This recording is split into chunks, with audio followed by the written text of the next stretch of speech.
محترم حاضرین، بزرگ دوستوں اور میرے عزیز ساتھیوں، گزشتہ کل ہم نے سورہ بروج تک کے جو صورتیں ہیں ان کے معنی اور مختصر خلاصہ سمجھا تھا۔ آج سب سے پہلے ہم سورۃ البروج کے متعلق سنیں گے۔ سورۃ البروج یہ ایسی صورت ہے کہ یہ پڑھنے کے لحاظ سے بھی بڑی خوبصورت صورت ہے۔ والسماء ذات البروج والیوم الموعود وشاہد ومشہود قتل اصحاب الاخدود۔ کوئی اچھا قاری اس کو جب پڑھتا ہے تو بڑا مزہ آتا ہے، اور اس میں جو واقعہ ہے وہ بھی بڑا دلچسپ واقعہ ہے، ہمارے ایمان کو جلا بخشنے والا، ہمارے جذبات کو بڑھانے والا اور ہمیں قربانیوں پر کھڑا کرنے والا اس میں واقعہ ہے۔ اللہ کے نبی صلی اللہ علیہ وسلم کے اس دنیا میں آنے سے 70 سال پہلے عرب کے علاقے ہی کے آس پاس ایک علاقہ ہے، بعض لوگوں نے کہا یمن کا علاقہ، وہاں پر ایک بادشاہ تھا۔ وہ بادشاہ جو تھا غیر مسلم تھا، اور اس کی جو حکومت چل رہی تھی وہ جادوگروں کے زور پر چل رہی تھی۔ ایک کاہن، ایک جادوگر اس کے پاس تھا جس کے بلبوتے پر اس کی سلطنت چلتی تھی۔ دوستو، اس دنیا میں بہت کچھ ہوا ہے، انشاءاللہ کسی موقع پر اس کے متعلق بھی ہم بات چیت کریں گے کہ پہلے کے جو بادشاہ ہوا کرتے تھے یہ جادو کے زور پر بھی پوری حکومت کو چلایا کرتے تھے، لوگوں کو جادو کے زور پر اپنے تابع بنا کر رکھتے تھے۔ تو یہ بادشاہ اسی قسم کا تھا۔ تو جو جادوگر تھا اس کی بہت عمر ہو گئی تھی۔ روایت میں آتا ہے، مسلم شریف کی روایت ہے کہ اس جادوگر نے خود بادشاہ سے کہا کہ اگر میں مر گیا تو پھر آگے تیرے پاس ایسا کوئی جادوگر نہیں ہے اور ایسا کوئی کاہن نہیں ہے جس کی وجہ سے تیری حکومت ٹکی رہے گی، تو مجھے ایک ہونہار ہوشیار لڑکا دے تاکہ میں اپنا علم اس کو سکھاؤں، اپنا جادو، اپنی کہانت اس کو سکھاؤں، جس کے ذریعے سے تیری حکومت قائم رہے۔ تو اس نے ایک لڑکے کو مقرر کیا جو اس وقت بڑا ذہین اور فتین تھا، اس کا نام تھا عبداللہ ابن تامور۔ لہٰذا اس نے مقرر کیا کہ روزانہ تو جا کر فلاں شخص سے علم حاصل کرے گا۔ تو اس لڑکے نے جانا شروع کیا، لیکن راستے میں ایک راہب، اس وقت حضرت عیسیٰ علیہ السلام کا جو دین تھا وہ دین حق تھا، عیسائی مذہب، اس میں بھی اس وقت تک چینجز ہو گئے تھے لیکن کچھ چیزیں ان کے اندر دین حق پر چلنے والی تھی۔ تو ایک راہب سے اس کی ملاقات ہوئی اور راہب کی باتیں اس کو اچھی لگیں۔ دوستو، وہ راہب حق پر تھا، اللہ اس کے رسول کی بات کرتا تھا، تو وہ باتیں اس کو سمجھ میں آئیں، اس نے حق کو قبول کر لیا۔ ایک مرتبہ لوگوں کے راستے میں بہت بھیڑ لگی ہوئی تھی، راستہ بند تھا، کسی کو جانے آنے نہیں مل رہا تھا، تو وہ لڑکا وہاں سے گزر رہا تھا، تو اس نے دیکھا کہ ایک بہت بڑا جانور، بعض روایت میں آیا تھا بہت بڑا شیر بیٹھا ہوا تھا جس سے لوگ ڈر رہے تھے۔ تو اس نے دیکھا اور اس نے اللہ رب العزت سے یہ دعا کی، اللہ اس کو ایسے سمجھ میں آیا تھا کہ راہب کی باتیں سنتا تو اللہ سمجھ میں آ گیا۔ اللہ والوں کی خدمت میں رہنے سے اللہ سمجھ میں آتا ہے۔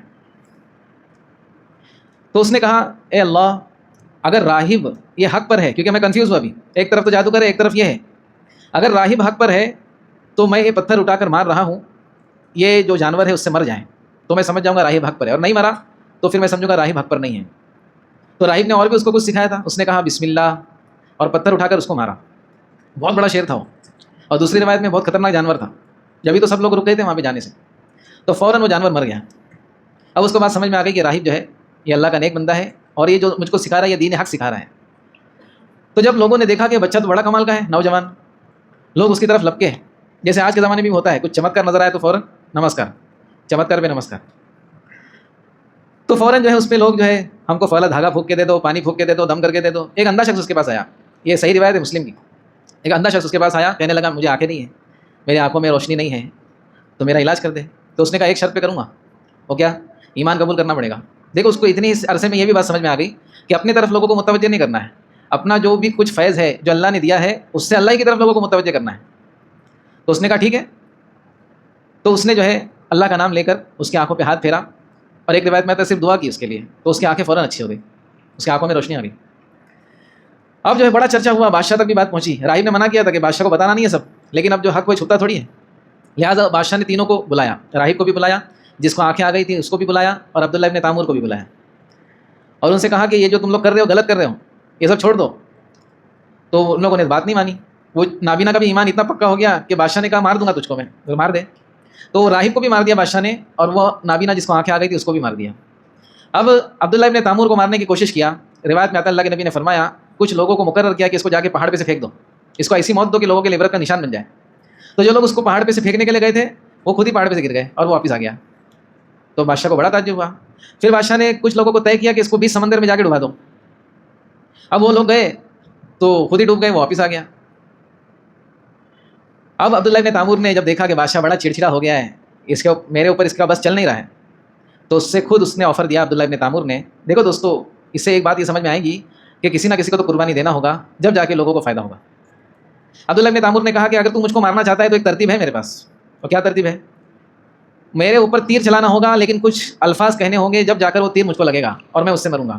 بولے وہ کیا ہے؟ تجھے کہنا ہوگا بسم اللہ رب ھذا الغلام، یہ بول کر تیر چلانا ہوگا. اللہ کے نام سے شروع کرتا ہوں جو اس لڑکے کا رب ہے. بادشاہ اس کی آنکھوں پہ پردہ پڑ گیا تھا، اس نے ایسا ہی کیا. وہ تیر آ کر کے اس کے کنپٹی پر لگی، روایت میں آتا ہے یہاں پر لگی، اور وہ لڑکا شہید ہو گیا. اب شہید تو ہو گیا، لیکن جتنے لوگ، روایت میں آتا ہے 12,000 لوگ یہ تماشا دیکھ رہے تھے. 12,000 لوگ، پورے گاؤں کو جمع کیا تھا اس نے. سب لوگ جیسے ہی اس نے بسم اللہ بول کر تیر مارا، سب کو معلوم تھا ایسا تو سمندر سے نہیں مرا، پہاڑ سے نہیں مرا، تو اللہ کے نام میں ایسی کیا تاثیر ہے، مطلب اللہ رب ہے. سب لوگوں نے فوراً ایمان قبول کر لیا. بادشاہ نے سوچا کہ میں تو ایک کو مارنے چلا تھا، یہ 12,000 ہو گئے. یہ قربانی کا نتیجہ تھا، یہ دعوت کا ایک انداز تھا. ہر زمانے میں دعوت کی ترتیب ہوتی ہے، اس زمانے کی اس نے ترتیب ڈھونڈی، اللہ نے اس کو سمجھائی. اب جو ہے 12,000 لوگ جو ہے اس بات پر آمادہ ہو گئے کہ ہم مر جائیں گے لیکن ایمان نہیں چھوڑیں گے. اب بادشاہ جو ہے بڑی مصیبت میں آ گیا. بادشاہ نے بھی اپنا پاور دکھایا، اس نے بڑی بڑی خندقیں کھدوائی. اسی لیے یہاں پر اس صورت کے اندر خندقوں کا ذکر ہے. اور اللہ رب العزت بڑے پیار بھرے انداز میں یہ کہہ رہے ہیں کہ جن لوگوں نے ایمان قبول کیا تھا، جن کو یہ بادشاہ ان پر ظلم کر رہا تھا، ان کی کیا غلطی تھی؟ ان کی غلطی صرف یہ تھی کہ وہ اللہ کو مانتے تھے. آج بھی دوستو اللہ کے ماننے والوں کے ساتھ جو ہو رہا ہے، اللہ رب العزت کو ان پر اتنا ہی پیار آ رہا ہے، بشرطے کہ ہم اللہ والے بن جائیں، ہم ایمان والے ویسے بن جائیں جیسے اللہ چاہتا ہے. لہٰذا خندقیں کھدوائی گئی اور 12,000 لوگوں کو، روایت میں آتا ہے مختلف روایت ہے، بعض میں 12,000 آتا ہے، بعض میں دوسری عدد آتی ہے، ان کو جلایا گیا. بڑی انگارے لگائی گئی ان خندقوں کے اندر اور سب کو پھینکا گیا. لیکن ان میں سے ایک آدمی بھی ٹس سے مس نہیں ہوا، صرف ایک عورت.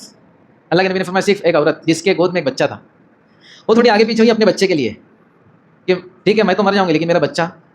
تو اللہ رب العزت نے اس بچے کو، دودھ پیتے بچے کو، جیسے حضرت عیسیٰ علیہ السلام کو قوت گویائی عطا فرمائی تھی، ایسے اس بچے کو قوت گویائی عطا فرمائی. اس نے کہا یا امی اصبر، امی جان. وہ تو ایک دم اچنبھے پڑ گئے، میرا بچہ اتنوں سے بات کر رہا ہے، امی جان صبر کرو. جب وہ بچے نے بولا تو اس کا ایمان تو تھا ہی، اور اس کے ایمان میں پاور آ گیا. بولے چلے گا کوئی مسئلہ نہیں، اس کو بھی ڈال دیا گیا آگ کے اندر. تو دوستو قربانیاں اصل ہے، جب قربانیاں ہوتی ہیں تو ہدایت پھیلتی ہے، اور پھر ایسا مجمع تیار ہوتا ہے دوستو جن کو دنیا کی کوئی طاقت نہیں ہلا سکتی، کوئی طاقت دنیا کی ہلا نہیں سکتی. بہرحال اللہ کے نبی صلی اللہ علیہ وسلم نے پورا واقعہ بیان کیا. اللہ کے نبی صلی اللہ علیہ وسلم کا زمانہ گزر گیا، قرآن مجید کی آیت تو قیامت تک رہے گی. حضرت ابو بکر کا زمانہ گزر گیا، حضرت عمر رضی اللہ عنہ کا زمانہ آیا. حضرت عمر رضی اللہ عنہ کے زمانے میں کسی وجہ سے اس علاقے کے اندر کھدائی ہو رہی تھی، تو وہاں پر جو ہے جو روایتیں چل رہی تھی، عبداللہ ابن تامور کی لاش ملی. عبداللہ ابن تامور کی لاش اس حالت میں ملی کہ وہ قبر میں بیٹھے ہوئے تھے اور ان کا ہاتھ اس پر تھا جہاں پہ ان کو تیر لگا ہوا تھا. تو جب قبر کی کھدائی ہوئی تو لوگوں نے ان کا ہاتھ ہٹایا تو تازہ خون نکلنے لگا وہاں سے.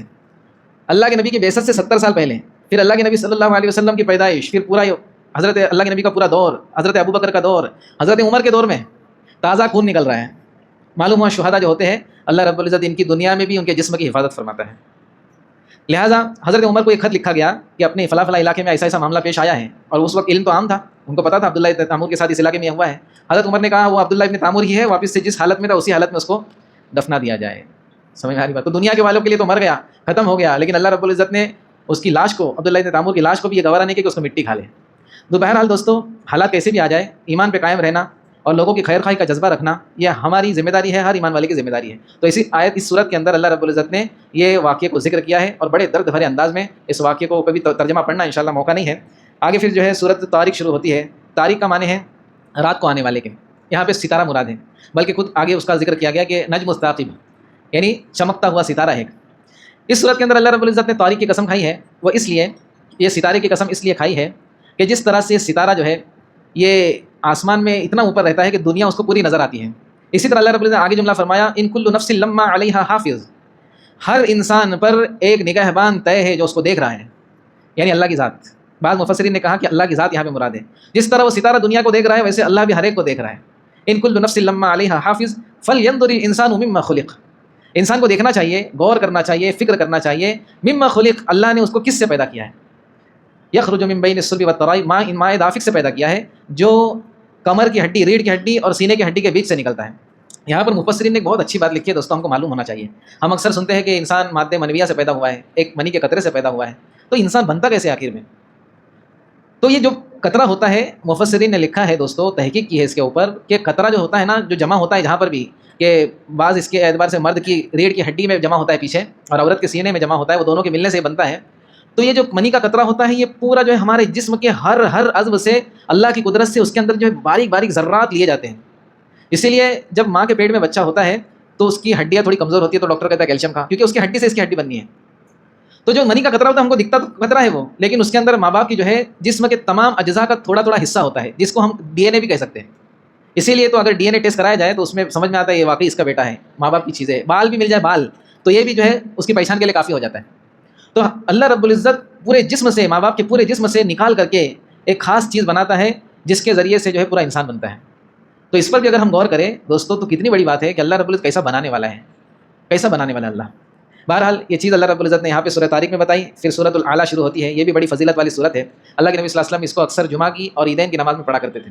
اس میں اللہ کی تعریف ہے، اسی لیے مفسرین نے لکھا ہے کہ جب پڑھا جائے سبح اسم ربک الاعلیٰ، قاری پڑھ رہا ہے تو سننے والے کہے سبحان ربی الاعلیٰ. یہ بھی سنت ہے، جب سبح اسم ربی الاعلیٰ پڑھا جائے تو لوگوں کو کہنا چاہیے سبحان ربی الاعلیٰ، کہ وہاں پہ حکم دیا جا رہا ہے کہ اللہ جو سب سے بلند و بالا ہے، سب سے برتر ہے، اس کی تسبیح بیان کرو. تو ہم فوراً کہیں گے سبحان ربی الاعلیٰ. سمجھ میں آ رہی بات؟ اس کے اندر بھی مختلف مضامین ہیں، حضرت موسیٰ اور حضرت ابراہیم علیہ السلام کا ذکر ہے.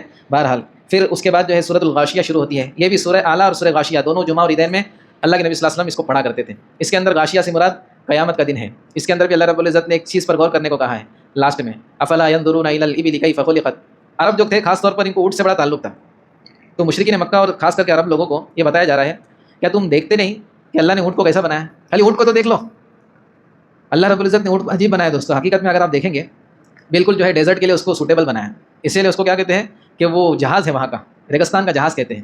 اللہ رب العزت نے اس کے پیر کو نرم نرم بنایا تاکہ وہ پیر جو ہے ریت میں دھسے نہیں. پھر اس کو اللہ نے ایسی قوت دی ہے کہ پانی جو ہے اس کے جسم میں ایک بار پی لیتا ہے وہ، اور کئی 100 میٹر جو ہے کلومیٹر کا سفر کر لے اس کو پیاس نہیں لگتی بہت اس کے اندر. اچھا دوسری بات، اس کے اندر حلم و بردباری بہت ہوتی ہے، برداشت بہت کرتا ہے. دوسری بات، عرب ڈیزرٹ کے اندر خاص طور پر اتنا سوکھا ہوتا ہے وہ کہ وہاں پر گرین پتیاں نہیں ملتی، وہاں پر کانٹے دار جھاڑیاں اگتی ہیں. تو اللہ نے اس کے ہونٹوں کو ایسا ربر نما بنایا ہے کہ وہ کانٹوں کو آسانی سے کھا لیتا ہے، اس پر ہونٹ پہ کانٹے لگتے نہیں ہیں. تو ہر چیز دوستو اس کے اندر بہت ساری ابھی سائنس کے اعتبار سے بھی بہت تحقیق ہو چکی ہے. تو اللہ رب العزت دعوت دے رہے ہیں کہ دیکھو اونٹ کو تو دیکھو، یہ تو دکھ ہی جائے گا تمہارے کو، دوسری چیز دکھنے کی ضرورت نہیں ہے. اچھا اور ایک آسان چیز بتا دیتا ہوں، وَإِلَى السَّمَاءِ كَيْفَ رُفِعَتْ. آسمان کو دیکھ لو، چلو تم جہاں جائیں گے ادھر آسمان ہے. پھر فرمایا وَإِلَى الْجِبَالِ كَيْفَ سُطِحَتْ. چلو جبال کو دیکھ لو، پہاڑوں کو دیکھ لو، کیسے اللہ رب العزت نے ان کو جو ہے رکھا ہے. وَإِلَى الْأَرْضِ كَيْفَ سُطِحَتْ. کچھ نہیں نظر آ رہا تو کم سے کم زمین کو تو دیکھ لو. فذکر، نصیحت حاصل کر لو اور نصیحت لوگوں کو کرو. انما انت مذکر، اللہ کے نبی کو کہا جا رہا ہے کہ آپ جو ہے نصیحت کرنے والے ہیں. لست علیہم بمسیطر. اور ایک یہاں پر اللہ کے نبی کو تسلی ہے کہ آپ ان پر نگراں بنائے نہیں گئے. اگر یہ لوگ بات نہیں مانیں گے نا تو کوئی مسئلہ نہیں ہے، ان کا اللہ کا معاملہ ہے، چھوڑ دو ان کو، پھر ہم دیکھ لیں گے ان کو کیا کرنا ہے. تو اللہ کے نبی کو یہاں پہ تسلی دیا جائے. اللہ کے نبی صلی اللہ علیہ وسلم اتنے فکر مند تھے کہ اللہ کے نبی کسی طرح سے یہ چاہتے تھے کہ کسی طرح سے میری بات سمجھ لیں، کیونکہ اللہ کے نبی صلی اللہ علیہ وسلم غیب کی چیزوں کو دیکھ رہے تھے. اللہ جتنا دکھانا چاہتا تھا اتنا اللہ کے نبی کو دکھایا تھا اللہ رب العزت نے. تو اللہ کے نبی کی خواہش تھی کہ کوئی بھی ناکام نہ ہو. دوستو ہماری بھی یہ خواہش ہونا چاہیے، چاہے ہمارے دشمن ہی ہو وہ ناکام نہ ہو، آخرت کے اعتبار سے دنیا کے اعتبار سے کامیاب ہو جائے. یہ ہماری فکر ہوں گی، اللہ رب العزت اس کے اثرات پیدا کریں گے. کم سے کم ہماری نسلوں کے اندر اللہ رب العزت ایسے لوگوں کو پیدا کریں گے جو دین اور آخرت کے اعتبار سے بڑے مضبوط ہوں گے. تو انشاءاللہ اگر کل تراویح کا موقع ملا، جو کم چانسز ہے کیونکہ اکثر ایسا ہوتا ہے کہ عرب کے اندر ہو جاتی ہے تو پھر اپنے ادھر بھی ہو جاتی ہے، اور سب پبلک ابھی کھینچنے کے چکر میں کسی نہ کسی طرح سے چاند کو دیکھ ہی لیں گے زیادہ کر کے. تو بہرحال اگر کل موقع ملا تو پھر آگے کا پڑھیں گے، نہیں تو پھر انشاءاللہ آئندہ سال اللہ رب العزت ہم سب کو اپنے سننے پر عمل کی توفیق. سبحان اللہ وبحمدہ، سبحان اللہ.